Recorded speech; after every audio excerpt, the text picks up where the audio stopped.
पिता, हमने तुझे पैसा लेने के लिए बड़ा नहीं किया। रमन सिंह और उनकी पत्नी लीला देवी गांव में रहते हैं। उनकी 2 संतानें हैं, एक लड़का सूरज और एक लड़की रश्मि। दोनों को ही उन्होंने अच्छा पढ़ाया है। बेटा और बेटी दोनों की शादी हो गई है। बेटा सूरज बड़े शहर में रहता है, इंजीनियर है, अच्छा कमाता है और सूरज के भी 2 बच्चे। ऐसे तो वो कभी कभी गांव आ जाते हैं मिलने, लेकिन अब 1 साल से सूरज मिलने नहीं आ पाया। और इधर माँ बाप को सूरज का घर भी देखना था। सूरज ने एक नया फ्लैट लिया है तो उसकी पूजा के लिए वो वहाँ जाएंगे। रमन और लीला बैग भरकर बेटे सूरज के शहर पहुँच गए। सूरज उन्हें देखकर खुश हुआ। बहू ने भी अच्छे से आवाभगत की। बड़े शहर घर छोटा और किस्त फ्लैट की पूजा हो गई। रमन जी गांव में रहते हैं तो उन्हें फ्लैट कुछ जमा नहीं। 1 BH का था, वो भी बड़ा महंगा लिया था। वो सूरज को बोले, बेटा शहरों में यही मुझे पसंद नहीं, घोंसले जैसे घर होते हैं। सूरज ने घर लोन पर लिया था। अब सूरज के माता पिता ने बातों बातों में बोला कि बेटा हम तो यहीं रहेंगे कुछ दिन। 1 BH के फ्लैट में सूरज और 2 बच्चों के साथ अब माँ बाप भी रहने लगे। बहू सुनीता को अब परेशानी होने लगी क्योंकि घर छोटा, ऊपर से कार और घर की किस्तें, साथ ही दोनों बच्चों की स्कूल की भारी भरकम फीस। लेकिन उन दोनों ने अपने पिता और माँ से कुछ नहीं कहा।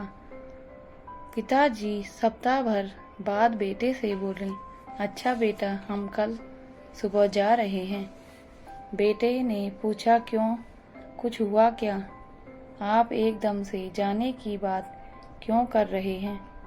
बेटे ने एक नज़र सुनीता की तरफ भी की।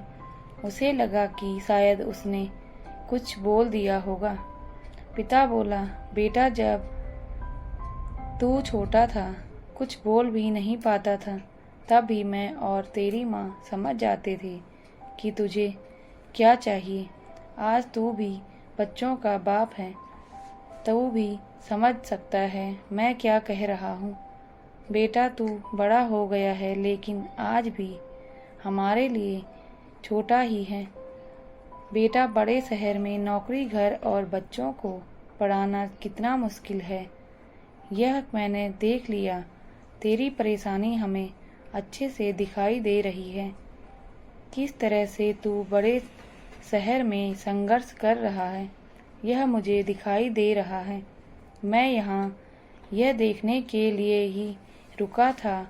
बेटा हम तेरे माँ बाप हैं, हमसे आज भी तू कुछ भी कह सकता है, जैसे बचपन में कहता था।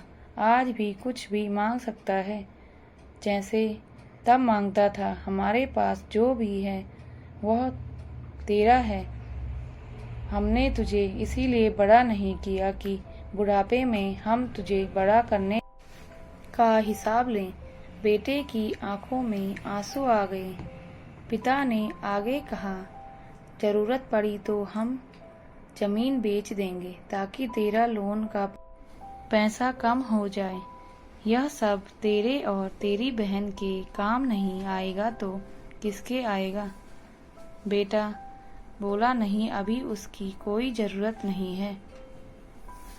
उन्हें जाने नहीं दिया, वो वहीं रहे 1 महीने। सूरज को अब थोड़ी और हिम्मत आ गई। उसे समझ आ गया कि उसके पिता उसे गलत नहीं समझेंगे और बाकी प्रॉब्लम तो वो सुलझा ही लेगा। दोस्तों, यदि आपको हमारी कहानी अच्छी लगी हो तो प्लीज़ लाइक, कमेंट, शेयर और सब्सक्राइब करना न भूलें। धन्यवाद।